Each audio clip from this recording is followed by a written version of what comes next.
যে ধরনের একটা নৈরাজ্যিক পরিস্থিতির মধ্য দিয়ে বাংলাদেশ এই মুহূর্তে এগোচ্ছে, সেই নৈরাজ্যিক পরিস্থিতিতে তারা নির্বাচন করে সম্মানজনকভাবে একটা জাতীয় দায়িত্ব পালন করে বিদায় নেবেন, সেটা তো দূরের কথা। এটা যদি অব্যাহত থাকে, ওনারা ততদিন পর্যন্ত এই পদ্ধতিতে, এই কম্পোজিশনে, এই কর্মসূচি নিয়ে ক্ষমতায় থাকতে পারবেন কিনা সেটা নিয়ে আমার সংশয় আছে। একটা সরকারের পতন ঘটেছে ইতিবাচকভাবে, তারপরের পর্বটা ঠিক কীভাবে এগোতে হবে সেইটা না বুঝবার কারণে, কালেকটিভ কনসিয়াসনেস যেটা থাকে বা সেটা যে নেতৃত্ব, সেটা না বুঝবার কারণে ইতিহাস এগিয়ে যাওয়ার পরিবর্তে আরও পশ্চাৎগামী হয়েছে। এরকম ঘটনা পৃথিবীর বহু জায়গায় ঘটেছে। আর আপনি যদি সাম্প্রতিককালের ইতিহাসই দেখেন, এই যে সাম্প্রতিক দেখছি খুব আলোচনা হচ্ছে, সে আরব বসন্ত কিংবা তার আগে আপনার ইয়েতে, আপনার ওই বলকান এলাকার রাষ্ট্রগুলিতে যে ধরনের পরিবর্তনগুলি সংঘটিত হয়েছিল, যে ধরনের আশা এবং আকাঙ্ক্ষা নিয়ে, সঠিক রাজনীতি এবং নেতৃত্বের অভাবে সেই আকাঙ্ক্ষার কিন্তু বাস্তবায়ন হয় নাই। বহু দেশে এখনও পর্যন্ত এক ধরনের ইনস্ট্যাবিলিটি, অস্থিতিশীলতা বিরাজ করছে। কিংবা ধরুন মার্কিন যুক্তরাষ্ট্রের হস্তক্ষেপে পশ্চিম এশিয়ায় যে ধরনের ঘটনাগুলি ঘটেছিল, একটা অংশ মানুষ তো যে বড় বড় স্বৈরতান্ত্রিক সরকারের পতন ঘটেছে, সেখানে একটা গণতান্ত্রিক বসন্ত দেখা যাবে আশা করেছিল, হয় নাই। এখানেই যারা নেতৃত্বে আছেন তাদের রাজনৈতিক চিন্তা, দর্শন, দক্ষতা তার এবং আন্তরিকতার উপর নির্ভর করবে। সক্রিয়তা সবচেয়ে বড় কথা। এই সরকারের আমি কোনো বিষয়ে সক্রিয়তা দেখি না। মানে ঠিক কাকে বললে বিএনপিকে বলা হলো এবং সেইটা একটা, যদি উনি কনভিন্সড হন, সেটা একটা বিএনপির নীতি হিসেবে গৃহীত হবে ওনারই কনভিন্সড হওয়ার পর, এইটা কোনো পরিষ্কার ধারণা বাংলাদেশ অন্তত আমার নাই। আপনার আছে কিনা আমি জানি না।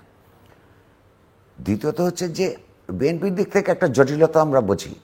জটিলতাটা হচ্ছে যে এই ছাত্রছাত্রীরা যে কাজটা করেছে, যেটার নেতৃত্বে তারা ছিল, তাদের ব্যাপারে তারা খুব কঠোর হতে চায় না এই মুহূর্তে।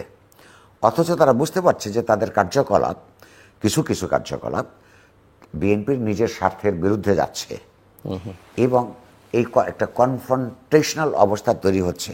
সেই সাংঘর্ষিক পরিস্থিতি তারা যেতে চায় না। কিন্তু তার রাজনীতিটা তো নিজের পরিষ্কার করতে হবে। আগামীকাল আপনার বাড়ি, আপনি আওয়ামী লীগ করতেন, আপনার বাড়ি ভেঙে দেওয়া হবে, এইটা কি নিরন্তর ঘটনা হিসেবে বিএনপি নীতিগতভাবে অনুমোদন করে কি করে না?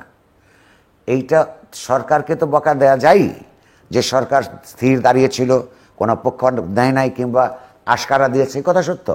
সে নিজের, আমি আগেও বলছি, তার নিজের পরিষ্কার পজিশন নেওয়া দরকার, সে তারা নিচ্ছে না। কেন নিচ্ছে না আমি জানি না। দ্বিতীয়ত হচ্ছে সে নির্বাচন চাইবে, এটার মধ্যে তো আমি কোনো অপরাধ দেখি না। এই কারণে যে সে নিজে কিছু সংস্কারের কথা প্রস্তাব রেখেছে। আমাদের দিক থেকে বক্তব্য হচ্ছে 5ই অগাস্টের পূর্ব পর্যন্ত যেই সংস্কার পরিকল্পনা তাদের ছিল এবং যে কর্মসূচি মানুষের কাছে হাজির করেছে, 5ই অগাস্টের এই রক্তক্ষয়ী আপনার সংঘর্ষের মোকাবেলা করে যারা প্রাণ দিয়ে একটা নতুন পরিবেশ তৈরি করলো, সেইটা তো তাদের যে পুরনো সংস্কারের কর্মসূচির সঙ্গে এইটার অ্যাওয়ার্ড হিসেবে আরও র্যাডিক্যাল কিছু প্রস্তাবনা তাদের থাকতে হবে। কিন্তু এই বিষয়ে বিএনপি কোনো পরিষ্কার করে জনগণের সামনে বলছে না। জামাতের প্রশ্নে আমি বলবো যে জামাত নিজে তো অনেক কিছু বিশ্বাস করে না, কখনো করে কখনো করে না। কখনো নারী নেতৃত্বে বিশ্বাস করে না, ফতোয়া আছে তাদের, তারপর আবার নারী নেতৃত্ব গ্রহণ করে। কখনো তারা জনগণের রাষ্ট্র পরিচালনার ক্ষেত্রে জনগণের সার্বভৌমত্ব বিশ্বাস করে না, কিন্তু আবার এই কথা সহ আপনার সংবিধান হাতে নিয়ে তারা এমপি মন্ত্রী হয়। তারপরে আবার মানে তাদের তো কথাবার্তার অসঙ্গতির কোনো সীমা পরিসীমা নাই। তাদেরকে আমরা দেখতে পাচ্ছি যে নিজেদেরকে অনেক বেশি করে অ্যাসার্ট করছেন। তারা মনে করছেন যে একটা এইখানে ডানপন্থী একটা সামাজিক রূপান্তর তৈরি হয়েছে, রূপান্তর ঘটেছে, সেখানে তাদের অবস্থান অনেক বেশি করে তারা সামনে নিয়ে যেতে পারবেন। এবং সেইটাকেও যারা বিরোধিতা করি আমরা ঐতিহাসিক কারণে, রাজনৈতিক দার্শনিক কারণে, তারা দেখি আওয়ামী লীগের ছেলেমেয়েরা যেভাবে গালি দিত, জামায়াতের ছেলেমেয়েরাও একই ভাষায় গালি দেয়, তো আমরা বুঝতে পারি যে আপনার এই ধর্মাশ্রয়ী রাজনীতির অন্তরালে, বুকের ভেতরে কিংবা মগজের ভেতরে তাদেরও সাংস্কৃতিক যে মান সেটা অত্যন্ত নিম্ন রুচি, ধর্মটা নাই সেখানে। হ্যাঁ, এবং সেখানে ধর্মের অনুপস্থিত। হ্যাঁ, যদি আমরা ইসলামকে দেখি, ইসলামের বিভিন্ন যুগ এক এক সময়, কখনো তার যুদ্ধের কাল, কখনো তার সন্ধির কাল, সেখানে তার প্রতিপক্ষদের সঙ্গে ইসলামের নেতৃত্ব কীভাবে ব্যবহার করেছে সেগুলোর ছিটে ফোটাও আমরা তার রুচির মধ্যে, সাংস্কৃতিক কর্মকাণ্ডের মধ্যে দেখি না। তখন এইরকম একটা সব মিলিয়ে আমরা খুব ভালো নেই, এইটুকু বলতে পারি আমি, যে একটা অস্থিতিশীলতা, অনিশ্চয়তা, এক ধরনের সামাজিক বিহ্বলতা, এগুলোর মধ্য দিয়ে বাংলাদেশ যাচ্ছে। এখানে আমাদের যেটা দরকার, সত্যিকার অর্থে নিশ্চয়তার দিশা দরকার, সংশয় দূর হওয়া দরকার, এবং ভবিষ্যৎটা অন্তত আমরা যে কয়েক বছরের ভবিষ্যৎটা দেখতে পাই কল্পনার মধ্যে, সেই কল্পনা সৃষ্টি করাটা এইখানে যারা দায়িত্ব নিয়েছেন সরকারের, তাদের দায়িত্ব, এবং যারা এই পরিবর্তনে সবচেয়ে বেশি ইতিবাচক ভূমিকা পালন করেছেন, এই যে সেদিনকার শিক্ষার্থী জনতা, তাদেরও এটা দায়িত্ব।